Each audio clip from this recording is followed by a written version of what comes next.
Bismillah walhamdulillah wa salatu wa salam ala rasulillah wa ala alihi wa ashabihi ajma'een wa ba'd. Today we move on to the first two names after the name of Allah, and those are the names Ar-Rahman and Ar-Rahim.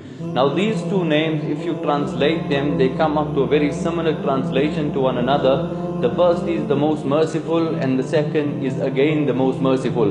But Allah Jalla Jalaluhu has not created 99 names in vain. Surely there's a difference between each name, and each characteristic has a speciality.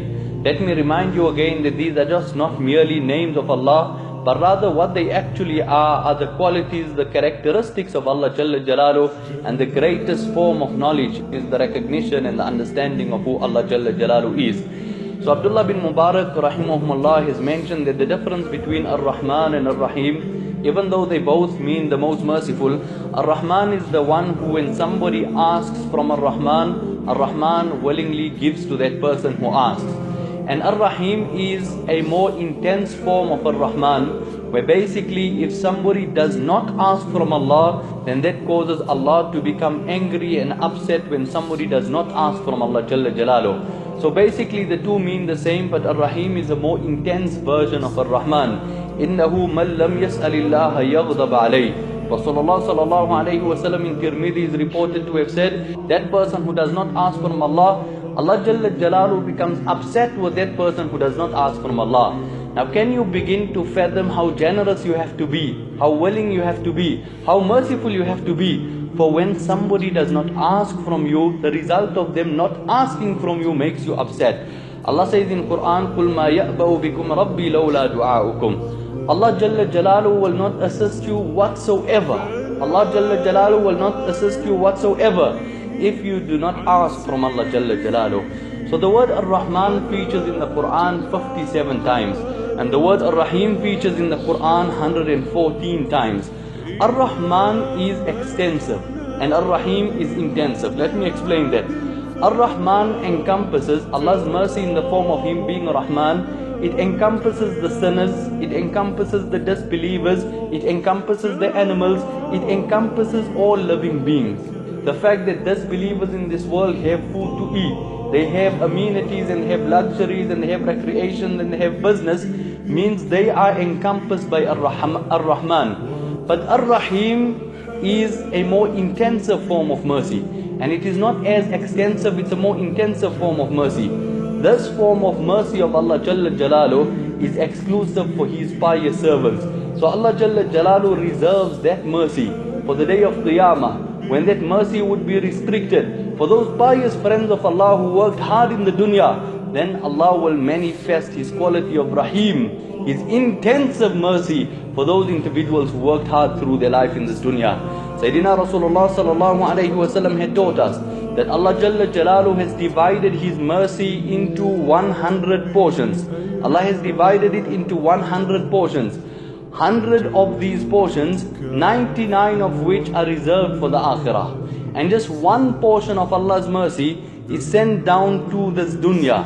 And all of us through the world, the mercy of Allah which we benefit from through our life is basically just this one portion of mercy from Allah Jalla Jalaluhu. And this one portion of mercy that we benefit from in this world encompasses us, encompasses the disbelievers, encompasses the sinners, encompasses the animals, encompasses all of us. And the result of this one portion of Allah's mercy is that we are able to show mercy to one another with just one portion of the mercy of Allah Jalla Jalaluhu. But then Allah reserves 99 portions of His mercy on the day of Qiyamah, and that is Ar-Rahim, the more intensive version of Allah's mercy, where Allah will then manifest to the believers with the bounties of Jannah, with the opportunities of Jannah, is where Allah Jalla Jalaluhu will manifest His great, endless, more intensive bounties on the day of Qiyamah through His mercy. So the difference between the mercy of a human being, a man, and the mercy of Allah Jalla Jalaluhu. Every bit of mercy which is found in the heart of a man is created by the most merciful Allah Jalla Jalaluhu, which means His mercy is a created mercy, and Allah Jalla Jalaluhu's mercy is the ultimate form of mercy. The second difference between the mercy of man versus the mercy of Allah. Men express mercy to one another in order to gain some sort of benefit. sometimes it is ulterior motives, sometimes it's a feeling of satisfaction, sometimes it's to get rid of the pain in your heart, you show mercy. But men show mercy in order to gain some sort of a benefit in this world. But Allah Jalla Jalalu shows mercy for the sake of showing mercy with no ulterior benefit for himself. Men use the resources from Allah to show mercy. Men use that which Allah has given them to show mercy. The mercy within their hearts, the resources and the wealth which Allah has given them. Men use that to show mercy. Allah Jalla Jalalu uses His own resource to show mercy. The difference between man's mercy and the mercy of Allah is when a man shows mercy to the next individual, he has a decrease in resources. The amount of compassion which he has to offer is also gets depleted in the process. The amount of wealth that he has to share also gets depleted in the process. But when Allah Jalla Jalalu shows mercy, Allah Jalla Jalalu's resources are not used up, and Allah Jalla Jalalu's resources are not depleted in the least. Men's mercy is limited. As I said, Allah Jalla Jalalu's mercy is divided into 100 portions. The benefit of all the mercies that we enjoy in this dunya is just 1% or 1 portion of that mercy, and the 99 portions of the mercy of Allah Jalla Jalalu will be reserved on the day of Qiyamah. So let's look at a few situations and a few ayat and ahadith that manifest to us the mercy of Allah Jalla Jalalu. There was one particular lady during the time of Rasulullah Sallallahu Alaihi Wasallam who was imprisoned. And because she was imprisoned, she became estranged from her little baby and she couldn't find her little baby. So obviously this lady, being a mother, became frantic and she was searching for her baby, searching far and wide, hoping to find her baby. Until eventually, in front of Rasulullah Sallallahu Alaihi Wasallam, she found her baby, she grabbed her baby, she brought her baby close to her and she started giving this baby milk. Thereafter Rasulullah Sallallahu Alaihi Wasallam asked the Sahaba, do you think this lady will ever throw this baby into the fire? And the Sahaba replied in the negative.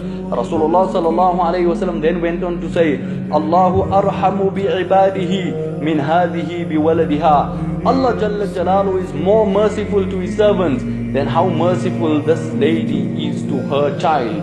Allah Jalla Jalalu's mercy exceeds that.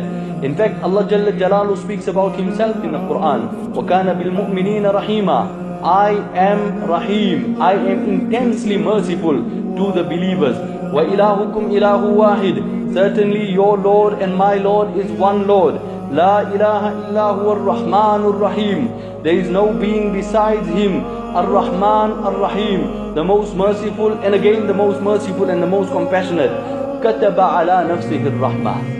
Allah has made compulsory and Allah has ordained for Himself. Allah has ordained for Himself mercy upon all of us. This is what Allah Jalla Jalalu has ordained for Himself. When Allah Jalla Jalalu was compiling all of our books of taqdeer, and some of us might be feeling that we have a difficult taqdeer.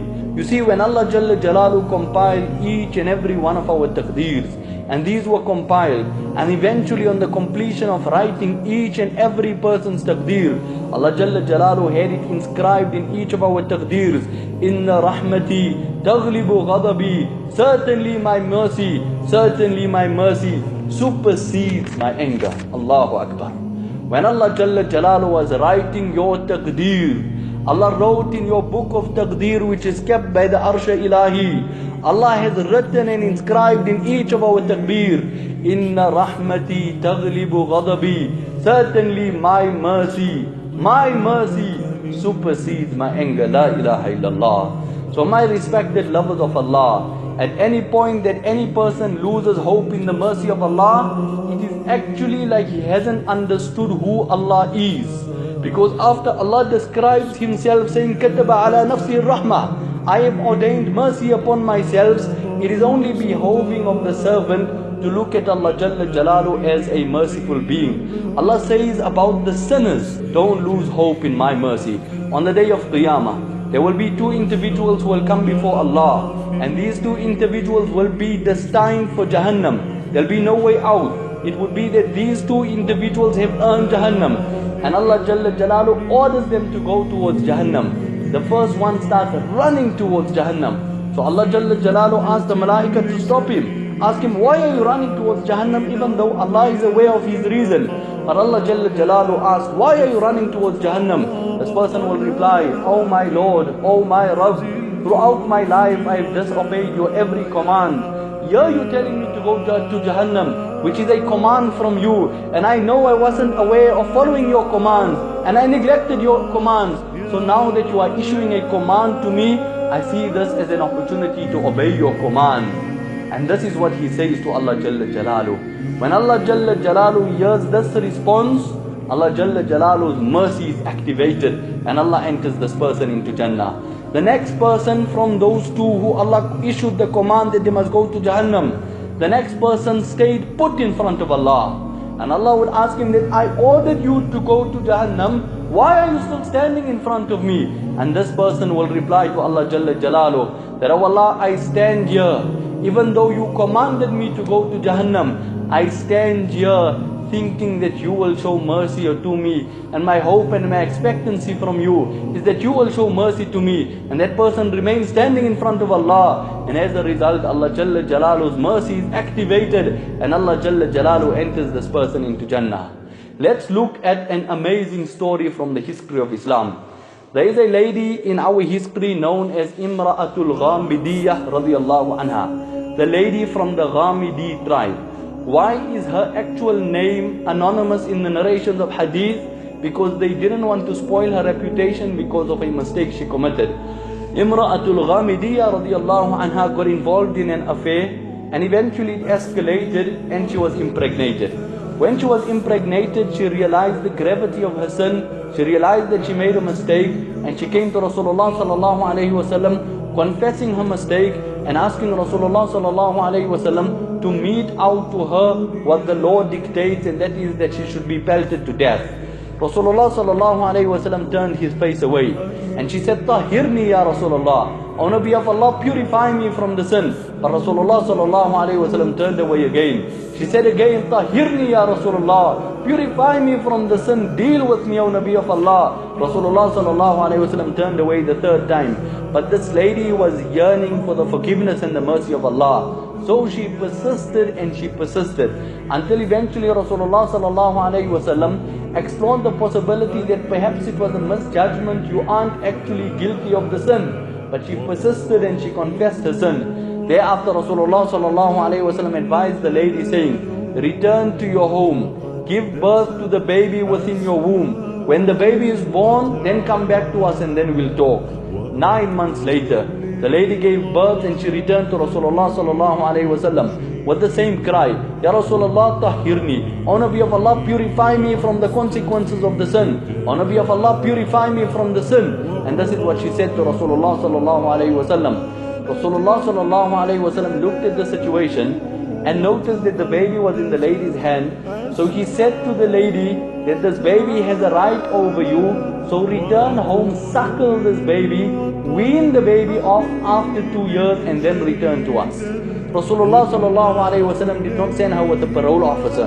Rasulullah sallallahu alaihi wasallam did not send parties to monitor her. Rasulullah sallallahu alaihi wasallam sent this lady from his presence with her desire for forgiveness and her hope in the mercy of Allah. This lady returned for 2 long years.